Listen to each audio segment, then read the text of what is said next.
Hello BookTube. Today I'm going to be continuing with my ongoing review of this collection of short stories, Reality and Other Stories by John Lanchester. And today I'm going to be giving you my review of the sixth story in the collection, Cold Call. The story follows a barrister called Diana, who really doesn't like her father-in-law Gerald, and who keeps calling her at various times, sort of being inconvenient. And at the beginning of the story, he gives her a call about some issue with parking, which he hasn't informed her, but he has told her husband, his son, Tom, and Gerald sort of assumes if Tom knows, she must know. Tom isn't there. He's a film and TV producer. He's in South Africa producing a very low grade fantasy series, and so because of this phone call, which Diana gets in the middle of getting the kids off to school, she sort of decides to sort of ignore Gerald for the rest of the day, and she does.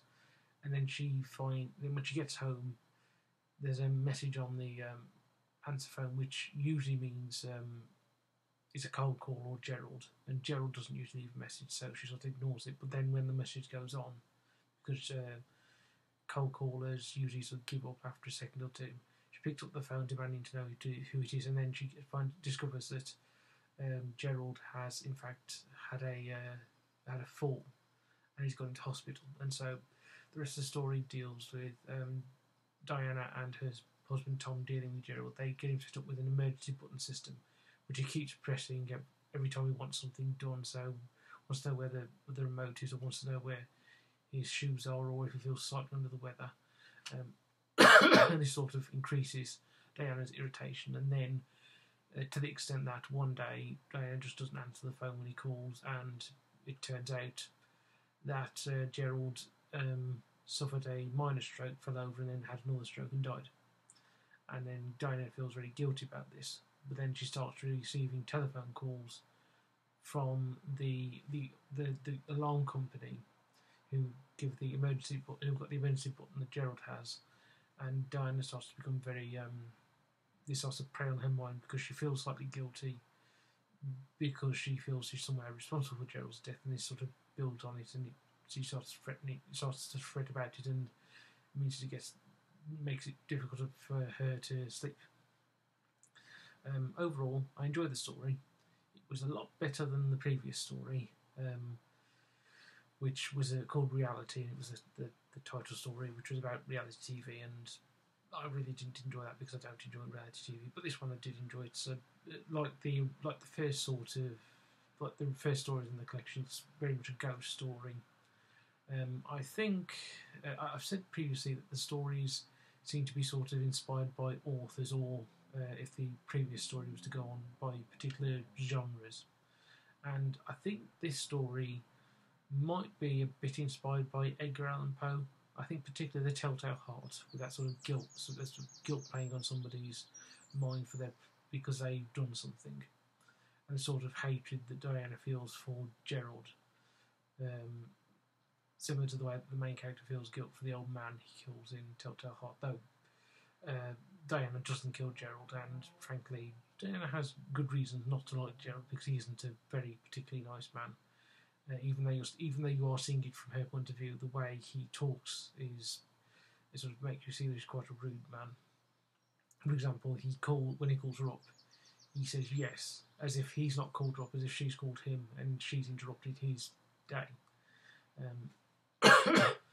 Diana came across as a reasonably sympathetic character. She was a bit rushed off her feet, a professional barrister, so she is very exacting in her language. The story starts with her sort of complaining about people using best in the world, which she doesn't like. And so that's you get that sort of character of it, get that sort of sense of her character, and she, as I say, she's reasonably sympathetic. Overall, I like the story, and it's not one of the best in this collection so far that I've read, but it's not the worst either. It's very sort of middle of the road in terms of the stories I've read, and as I say, I enjoyed it. Overall, again, John Lanchester's writing style I enjoyed.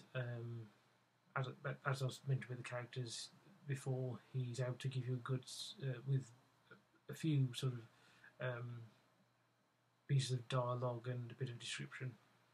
He's able to get across the characters quite well to you, and they come across very strong. So I am really enjoying this, and I have decided that I am going to, at some point, probably this month or maybe next month, buy his novel Capital and read that as well. Probably in the autumn, more than likely now. But